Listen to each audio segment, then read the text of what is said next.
안녕하세요. 잘생긴 목소리입니다. 늘 남에게 애쓰기만 하느라 나를 잃어버린 당신에게 하고 싶은 대로 살아도 괜찮아. 윤정은 작가님의 책입니다. 출판사는 애플북스입니다. 산책하며 흩어지는 생각을 글로 옮겨 적는 걸 좋아합니다. 걸으며 종종 딴 생각을 해 자주 넘어지긴 하지만 자연스레 착지법을 익히기도 해요. 익힌 착지법에 대한 이야기를 글로 쓸 수 있다니 얼마나 아름다운가 하며 감탄하는 사람입니다. 오래도록 읽고 쓰고 사랑하는 이들 곁에서 자연스럽고 편안히 나이 들어가길 바랍니다. 낯선 사람 효과. 전에는 책도 쓰면서 강의도 나가고 그림도 배우고 꽃꽂이도 배우고 대학원도 다니고 영어 학원도 다니고 각종 모임도 나갔는데 지금은 넘치는 에너지를 해소할 수 없어 지호의 작은 변화도 민감하게 반응하는 지나친 예민함이 탑재됐다. 정은아, 너도 같이 하면 많은 영감을 얻을 수 있을 거야. 숨 쉴 구멍이 간절할 때 대학원 선배가 낯선 대학에 입학을 제안했다. 낯선 대학은 내가 보는 이 세상이 과연 전부인가에 대한 갈증으로 시작된 모임이다. 33, 45세까지 다양한 직업군을 가진 사람들이 모였다.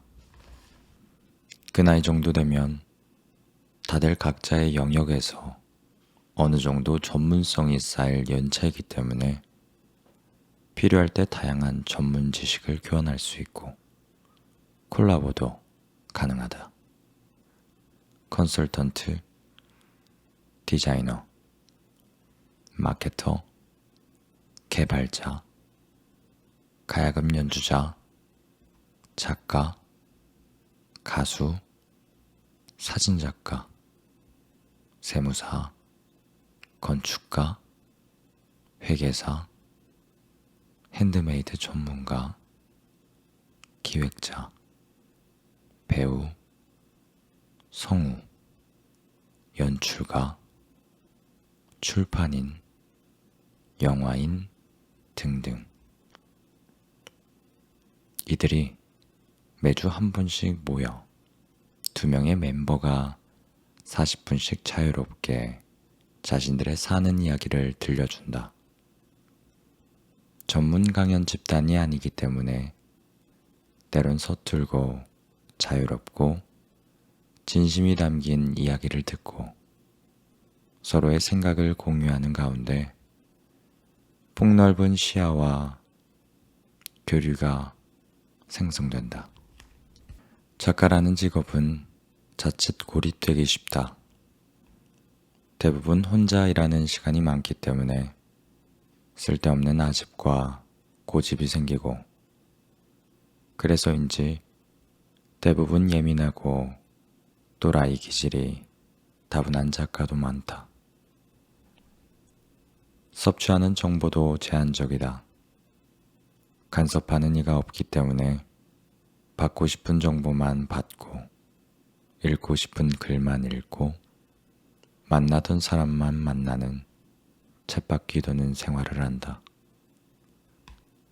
사실 작가뿐만 아니라 직장인이나 주부들도 30대 이후가 되면 만나던 이들만 만나고 했던 이야기를 또 하며 반복된 삶을 살아가게 된다.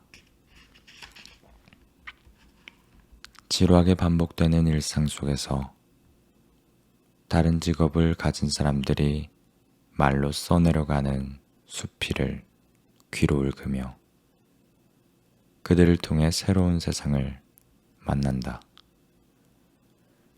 이해 관계없이 만나 즐거운 경험을 공유하고 살아온 삶의 이야기를 나누고 그들이 내뿜는 생기를 마신다. 사람에게 상처받아 웅크린 마음을 치유하고 사람들 사이에서 살아가는 법을 배운다. 낯선 사람들과 1년을 함께하면서 받은 생기로 오랜 시간 두려움과 결정장애로 망설이던 프로젝트를 실행하기로 했다. 할까 말까 망설이던 일을 일단 시작해본다. 가다 아님 말면 되지. 시작할까 말까 망설이는 사이에도 시간은 어김없이 가고 있으니까. 춤을 추어도 좋고 도자기나 빵을 구워도 좋고 운동을 해도 좋다. 전혀 다른 분야의 공부도 좋다. 쳇바퀴 도는 삶이 지겹다고 느껴질 때 내 안의 콘텐츠와 에너지가 고갈됐다 느껴질 때 처음 만난 사람들과 유익한 대화를 나눌 수 있는 낯선 모임에 나가보자. 평생을 배우면서 사는 사람들이 전해주는 생기 덕에 피부과에 가지 않아도 반짝반짝 얼굴에 광채가 날 테니까. 좋은 사람들이 주는 긍정적인 에너지는 삶을 풍요롭고 활기차게 만들어준다. 몸의 소리에 귀 기울이기. 작년부터 건강하게 살기와 내 몸의 반응에 주목하기를 실천하고 있다. 그 중 하나가 음식 조절인데 요즘 먹고 있는 생무가 속을 편안하게 해준다. 하스미 카논이 쓴 생무 다이어트란 책을 읽고 매일 1cm씩 생무를 먹었더니 출산 후 몸에 남은 마지막 붓기가 빠졌다. 독소 배출과 소화에 도움을 준 듯하다. 가볍게 살고 싶어 식습관을 바꿨다. 아침에 눈 뜨자마자 고기를 구워 먹을 정도로 육식을 좋아했고 떡볶이, 치킨, 피자, 빵 같은 밀가루 음식과 즉석식품을 입에 달고 살았다. 맵고 달고 짠 음식에 빠져 사는 동안 입은 행복했지만 속은 늘 더부룩하고 하체가 부어 있었다. 마사지를 받으러 가면 상체보다 투실한 내 하체에 놀라며 이건 몸이 부은 거예요 라고 늘 했다. 그땐 회원권 끊게 하려는 상술인 줄 알았는데 맵고 달고 짠 음식을 줄이고 빠진 붓기를 보니 사실이었다. 이제 고기보다 생선이 좋고 양념한 생선보다 그냥 구운 생선이 좋다. 고추장과 고춧가루, 소금 베이스보다 간장에 물을 타서 약하게 간한 일본식 식사와 채소 생식을 주로 한다. 그래도 좋아하던 음식을 가끔이라도 먹어주지 않으면 안 되니까 주로 사람들과 어울릴 때 맵고 짜고 기름진 음식을 먹는다.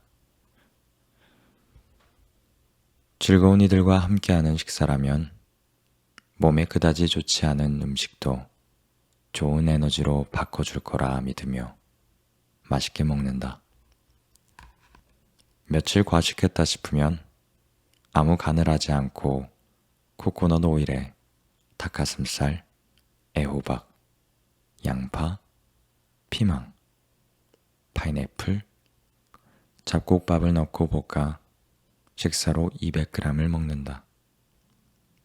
여러 번 볶기 귀찮아서 한 번 볶을 때 10통 정도를 만들어 냉동한다. 적정 체중을 유지하고 즐거운 생각을 하려고 노력한다. 미워할 일이 생기면 그날 해소한다. 쌓아둔 감정은 독소가 되어 몸을 아프게 하니까 미워하지 않고 이해하고 용서하는 게 가장 좋다는 걸 알지만 나를 아프게 하는 사람들을 단번에 용서하는 관용을 베풀기엔 나는 아직 너무 젊고 속이 좁다. 몸의 소리에 귀를 기울이니 체내 독소가 빠지면서 몸이 순환되는 걸 느낀다. 하루에 10권씩 책을 읽고 몇 시간씩 의자에 앉아 작업하면서 다리를 꼬거나 양반다리를 할 때가 많았다. 그 때문에 몸이 틀어지고 순환이 잘 되지 않아. 그간 통증을 달고 살았다는 걸 깨달은 뒤로 이제는 다리를 꼬지 않는다. 몸이 답답한 느낌이 들면 충분히 걷기 운동을 하고 마사지를 받고 반신욕을 한다. 먹고 난 다음날 속이 부대끼거나 화장실을 자주 가게 하고 물을 많이 마시게 하는 음식의 섭취를 줄인다.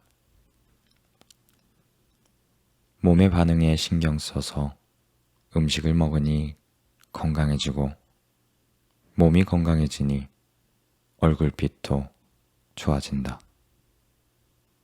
음식으로 인한 피부 트러블도 줄어 거울을 볼 때마다 기분이 좋다. 식이요법과 더불어 마음의 소리와 감정을 들여다보는 연습을 꾸준히 해야겠다.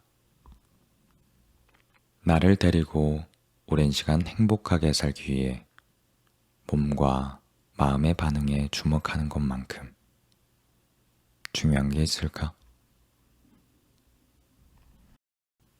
나와 같이 걷는 사람. 이상형이요? 존경할 수 있는 사람이요. 결혼 전 이상형에 대한 물음에 20대 중반까진 존경할 수 있는 사람이라 답했다. 왠지 남편이라 하면 똑똑하고 이해심도 많고 포용력도 넓은, 어쨌든 나보다 나은 사람이길 바랬고 그런 환상이 있었다. 결혼하고 나서 깨달은 사실은 존경하는 사람도 함께 살다 보면 그저 남자 사람으로 보인다는 사실이다. 친구들의 결혼 생활을 지켜보며 아무리 똑똑한 남자라도 가정에서의 모습은 대부분 비슷하다는 사실을 발견했다. 존경할 수 있는 남자를 찾기보다 서로 의지할 수 있는 남자를 만나기로 마음을 고쳐먹었더니 남편감을 선택하는 게 한결 쉬워졌다. 내 남편은 아빠처럼 엄하지 않고 작가로서의 내 일을 존중해주며 무엇보다도 고정적 남편 역할에 매이지 않는 사람이길 원했다. 이런 다원주의 시대에 TV 연속극에선 아직도 성욕가를 고정시키는 세뇌작용을 주저하지 않는다.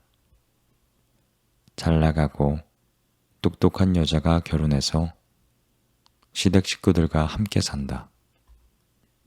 여자는 예쁘게 차려입고 퇴근하는 남편의 양복 상의를 곱게 받아들고 저녁상을 차려준다. 그런 장면을 볼 때마다 안타깝다. 현대사회에서 여성의 학력 수준, 소득 수준, 직위 등이 상당 부분 향상됐음에도 불구하고 여자의 행복은 남편에 의해 결정된다는 인식은 왜 바뀌지 않는 걸까? 당연히 어떤 남자를 만나 결혼하느냐에 따라 여자의 결혼 생활과 행복도는 달라지겠지만 그것이 절대적으로 여자가 남편의 생활에 모든 것을 맞추고 의존해야 한다는 것은 아니다. 남편에게 헌신적이고 순종적이기로 유명한 일본 여자들이 황혼기에 남편과 따로 살거나 이혼을 하는 경우가 많다는 이야기를 일본에 사는 친구에게서 들었다. 평생을 참고 살다 노년이 되어서야 남편과 떨어져 산다면 젊은 날의 시간과 감정이 너무 아깝지 않을까? 남편이 돈을 벌어다 주고 아내는 앞치마를 두르고 요리하는 게 결혼 생활의 전부일 거라 생각해 본 적 없다. 남편이건 아내건 돈을 버는 주체가 한 명이라는 게 이상했다. 그 주체가 누구여야 한다는 게 이상했다. 긴 결혼 생활 동안 한쪽만 돈을 벌고 한쪽만 집안일을 한다는 게 불공평하다고 느꼈다. 함께 돈을 벌고 함께 아이를 양육하고 함께 집안일을 나누어서 하는 게 내가 원하는 결혼 생활이었다. 힘이 들 때 서로의 어깨에 기댈 수는 있지만 너무 일방적인 관계는 좋지 않다. 항상 기대기만 하는 사람은 늘 의존만 하게 되고 어깨를 빌려주는 상대방도 숨이 막힐 테니까.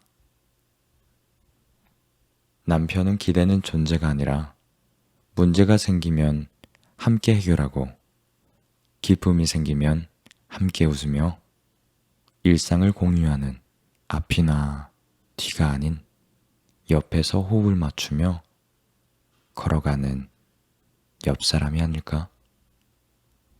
그렇게 생각하면 관계성에 얽매이지 않고 좀 더 자유롭고 편안하게 서로를 대할 수 있지 않을까? 먹고 싶을 땐 스트레스 없이 양껏 먹기. 먹어도 배가 고프네. 아침에 밥 먹고 뒤돌아 간식 먹고 점심으로 치즈 떡볶이를 먹은 지 2시간밖에 안 지났는데 배가 허하다. 동네 교회에서 나눠주는 부침개도 받아 먹고 아이스크림도 사 먹으며 치오델러 가야지 하고 헤헤 웃다 알았다. 아, 일주일 뒤가 생리일구나. 여자의 몸이란 호르몬 작용에 어찌나 정직한지 어김없이 일주일 전부터 식욕이 오르고 몸이 좀 붓는 느낌에 평소보다 짜증도 는다. 한 달의 열흘을 호르몬에 지배당하다 보니 컨디션에 따라 아이를 대하는 태도도 좀 달라진다. 식탁에서 컵을 집어 일부러 물을 바닥에 쭉 쏟는 치호를 보며 자제력을 잃고 화를 냈다. 내가 왜 이러지? 얘한테 화내봤자 뭐 좋다고 자책하며 아이를 안아주었다. 아무래도 다이어트 한답시고 저녁을 안 먹어 예민해졌나 보다.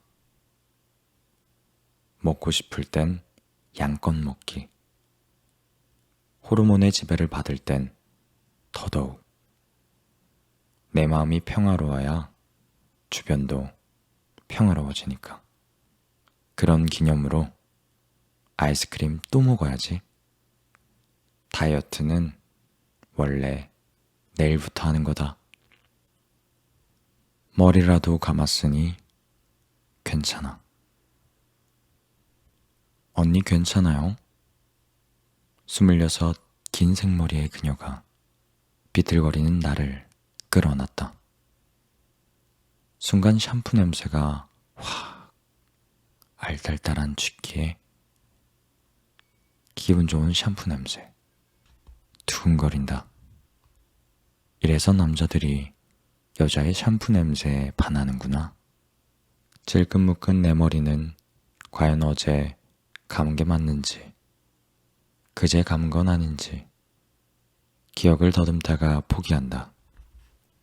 싱글 시절 나도 그녀처럼 샴푸 냄새를 풍기는 여자이고 싶어 일부러 샴푸를 덜 헹궜다. 엘라스틴 했어요 하면서 머리를 휘날리던 전지현처럼 되고 싶었다. 그들은 나를 향기나는 여자로 기억했을까? 상대방 머릿속에 들어가 보지 못했으니 그건 잘 모르겠고, 기억나는 건 덜 헹군 샴푸 탓에 머리가 풀풀 빠졌다는 슬픈 사실. 지금은 머리카락 한 올이라도 지키기 위해 좋은 향은커녕 한약 냄새 나는 천연 샴푸를 찾아 쓰고 노프족에 대해 연구한다. 아이를 키우면서는 향이 좋고 자시고를 떠나 일단 머리라도 제대로 감고 다니면 다행이다. 정신없이 일하다가 화장실 거울 너머로 내 피곤한 몰골에 가닥가닥 기름진 머리를 보며 스스로가 애처롭게 느꼈던 적이 있다.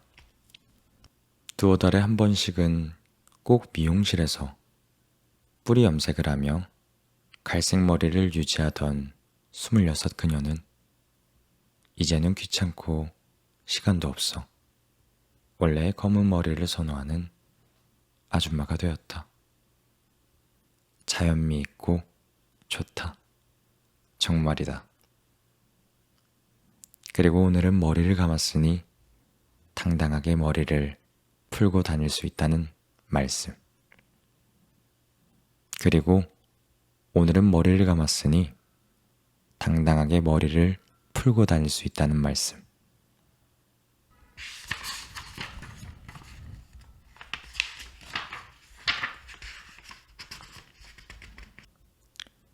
인스타그램 삭제하기.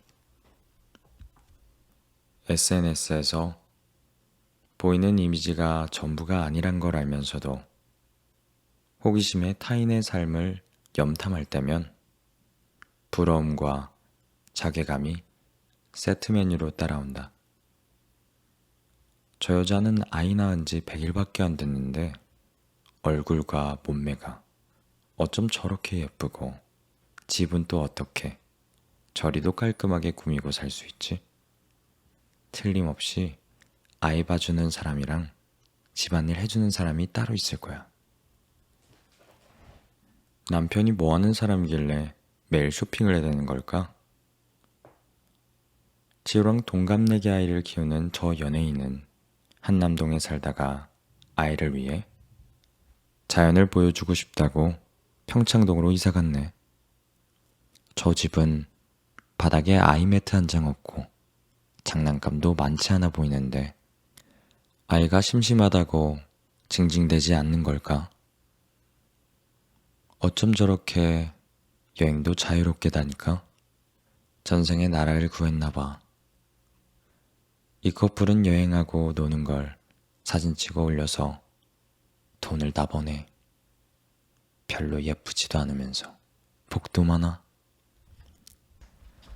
혼자 중얼거리며 인스타그램을 구경하다 그들의 화려한 삶이 부러워 시샘을 한다.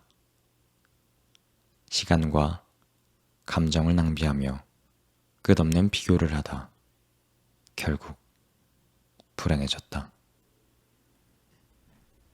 나는 아직도 붓기가 남아 배가 이렇게 퉁퉁한데 아이 돌보고 일하느라 아무리 치워도 집안은 엉망진창인데 이번 달 예산을 아무리 쥐어짜도 여행 갈 여유가 없는데 남의 남편들은 센스 있게 오렌지색 박스 선물도 딱딱 잘해주던데 얘네 집이 이렇게 잘 살았었나? 인테리어 죽이네. 쟤는 좋은 데만 다 찾아다니네. 팔자도 좋아. 어머, 얘 귀걸이 또 샀나 봐. 난 비싸서 침만 흘리던 건데. 눈알 빠지게 한 뼘짜리 작은 핸드폰으로 인생이 불행한 이유를 100만 가지 찾아낸다. 눈 한 번 깜빡이지 않고 핸드폰만 봤더니 안구가 건조하고 뻑뻑하다. 인공 눈물을 넣고 눈알을 굴리며 개슴츠레한 눈으로 인스타그램을 보다 한심해졌다. 뭐하고 있는 거니? 나 지금. 인생은 멀리서 보면 희극, 가까이서 보면 비극이라 했는데 멀리 보이는 이미지만 바라보며 자신을 불쌍하게 만드는 나, 스튜핏. 당장 인스타그램 앱을 삭제했다. 염탐의 즐거움은 사라졌지만 현재에 만족하는 건강한 마음을 얻었다. 죽고 싶다는 말은 신중하게 내뱉기. 아침에 딸에게 죽고 싶다고 말해버렸어. 딸 기분은 생각하지 못하고. 친구의 엄마는 평생 착한 남편 뒷바라지와 모진 시집살이에 시달리면서 식당 일로 아이 둘을 키워냈다. 아들 하나, 딸 하나를 모두 결혼시키고 은퇴한 남편과 함께 식당을 하며 대출빚을 갚아나간다. 매일 뜨거운 불 앞에서 서서 음식을 만들어 정직하게 돈을 벌고 있지만 매월 이자 내는 날은 왜 이리 빨리 오는지. 통장에 돈 쌓이는 속도보다 빠져나가는 속도가 소름 돋게 빠르다고 느낀다. 그날도 평소와 다를 바 없는 날이었다. 몸살 기운에 점심 장사를 마치고 집에 들어가기 전 딸에게 전화를 걸다 유난히 아름답게 지는 노를 보며 울컥 했더란다. 남편이 저지른 사고를 마무리하고 이제야 좀 편해지는가 싶었는데 지극한 효자 남편은 치매 걸린 어머니를 요양원에 둘 수 없다며 집으로 모셔온 뒤 어머니를 돌보는 일은 아내 몫으로 미뤘다. 생은 참 지루하고 길다. 이쯤이면 내 몫을 다한 것 같은데 이쯤이면 더 이상 시련이란 게 오지 않아야 할 것 같은데 살아내야 할 날이 살아온 날만큼이나 많다니 아찔하다. 딸에게 전화를 걸어 죽고 싶다고 말하고 난 뒤 그녀는 후회했다. 힘든 날만 있는 게 아닌데 왜 딸에게 푸념했을까? 딸에게 내 고단함을 의지하다 보면 딸도 버거워할 텐데 바보같이 참. 울컥하는 버릇 좀 고쳐야겠다고. 친구 엄마뿐만 아니라 우리도 힘들어 죽겠어. 죽고 싶다. 진짜 왜 이렇게 일이 안 풀리는지 죽고 싶다는 말을 가볍게 내뱉는 경향이 있다. 그만큼 힘들다는 투정일 수도 있고 별 생각 없이 내뱉는 말일 수도 있지만 우리를 사랑하는 사람이 그 말을 듣는다면 얼마나 가슴이 철렁할까? 당신이 죽는 상상을 한다면 얼마나 슬플까? 말하는 대로 생각과 행동이 끌려간다. 정말로 죽고 싶으면 그렇게 쉽게 내뱉지 못한다. 죽는 방법에 대해 진지하게 연구하고 내가 죽을 수 있다는 사실을 가급적 알리지 않으려 할 테니까. 딸에게 죽고 싶다고 말한 친구 엄마는 전화를 끊고 너무 아름다운 노을을 보며 눈물을 흘렸다. 순간이 아름다워서 생을 더 살아내도 괜찮을 것 같았다. 죽고 싶다. 살고 싶다. 한 끗 차이다. 울고 싶을 때 울 수 있는 비밀 장소. 눈물이 왈칵 올라와 주체할 수 없을 정도로 두 뺨을 따라 흐를 때면 아이는 엄마의 감정을 읽기라도 한 듯 자기가 할 수 있는 최선의 애교를 부린다. 엄마가 울고 있는데 어떻게 웃을 수 있는 건지 야속한 마음도 잠시. 가만히 그 모습을 보다 보면 까르르 웃으며 안기는 사랑스러운 녀석에게 미안해진다. 나를 위로하기 위해 네가 이렇게 웃고 있는데 그만 울어야지. 그렇지만 어느 날엔 마음조차 마음대로 되지 않을 때가 있다. 쏟아지는 눈물을 넘실넘실 흘려보낼 장소를 찾다 차를 몰고 한강으로 향했다. 한참 차에서 울다 보니 지금은 벌써 초등학생 아이 둘의 엄마가 된 친구의 결혼식 전날이 기억난다. 결혼하게 되면 바뀔 인생에 대한 두려움이 점점 차올라 밤 12시에 차를 끌고 한강으로 가 혼자 닭발에 소주를 마셨단다. 우리에겐 울고 싶은 날 혼자 마음껏 울며 털어버릴 장소가 별로 없구나. 집에서 울고 싶어도 아직 세상에서 엄마가 큰 비중을 차지하는 아이에게 슬픈 감정을 전해주고 싶지 않아 꾹 참고 마음껏 울 수 있는 장소를 찾는다.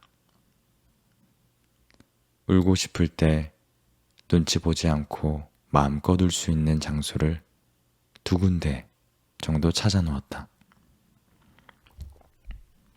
이미 차 안은 밝혀졌고 한 군데는 나만의 비밀. 그래야 또 혼자 갈 수 있으니까. 이놈의 호르몬이 때만 되면 굳이 안 해도 될 역할을 제대로 해낸 바람에 작은 일에도 자꾸만 왈칵 하곤 한다. 그럴 땐 나만의 장소에 숨어 펑펑 울어버리면 시원하다. 사소한 일에 우는 내가 쪽팔릴 일도 없고.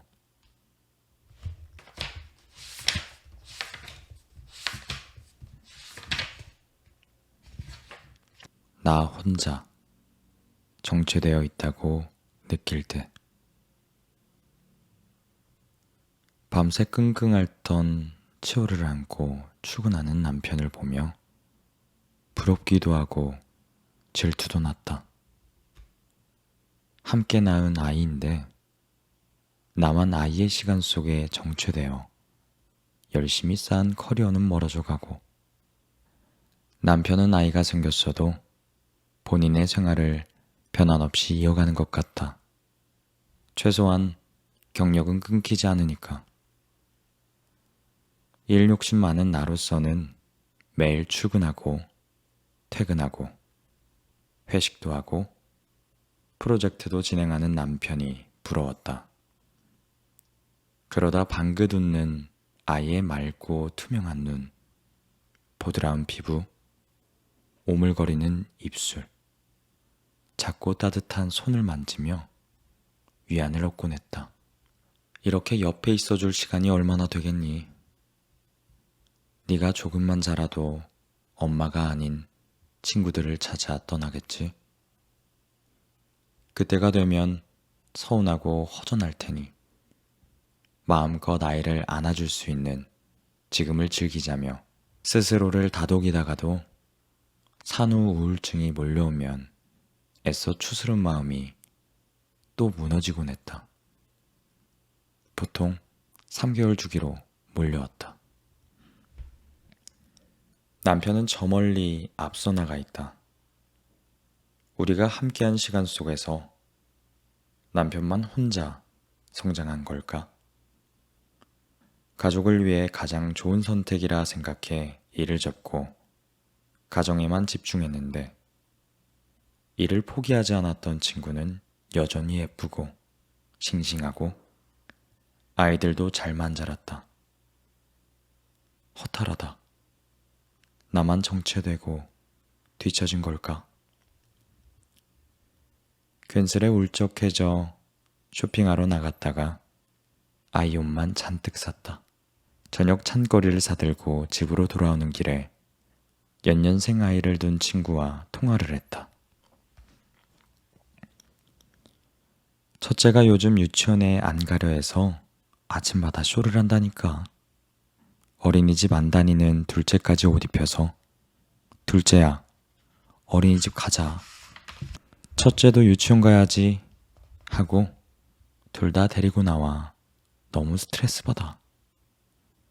어제는 엄마가 와서 애들을 봐주고 난 청소를 하는데 이런 생각이 들더라. 내가 대학원까지 나와 이게 뭐 하는 짓인가? 엄마는 이런 날 보며 어떤 생각을 할까? 다시 일을 시작하고 싶은데 이제와 무슨 일을 어떻게 해야 할지 잘 모르겠어. 애들은 또 어쩌고. 그래, 맞아. 나만 혼자 정체된 것 같아 끙끙 앓다가 공감해주고 이해해주는 동지를 만나니 한결 속이 편안하다. 인간은 스트레스를 수다로 풀어야 하는 동물인 것인가? 나만 정체된 건 아닌 것 같아. 지금은 정체기가 아니고 오히려 성장기일 수도 있다. 기다림으로 익어가는 시간을 보내고 있으니까.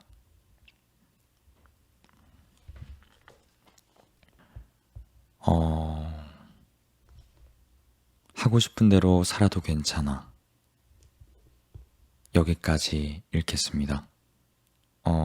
일단은 하고 싶은 대로 살아도 괜찮아라는 책은요, 작가님의 어떤 삶과 그리고 현실적인 부분들에 대해서 피부로 와닿는 부분들을 한글 한글 적어내셨어요.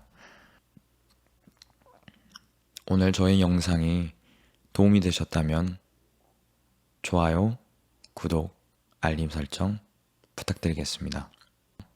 오늘도 잘생긴 목소리였습니다. 감사합니다.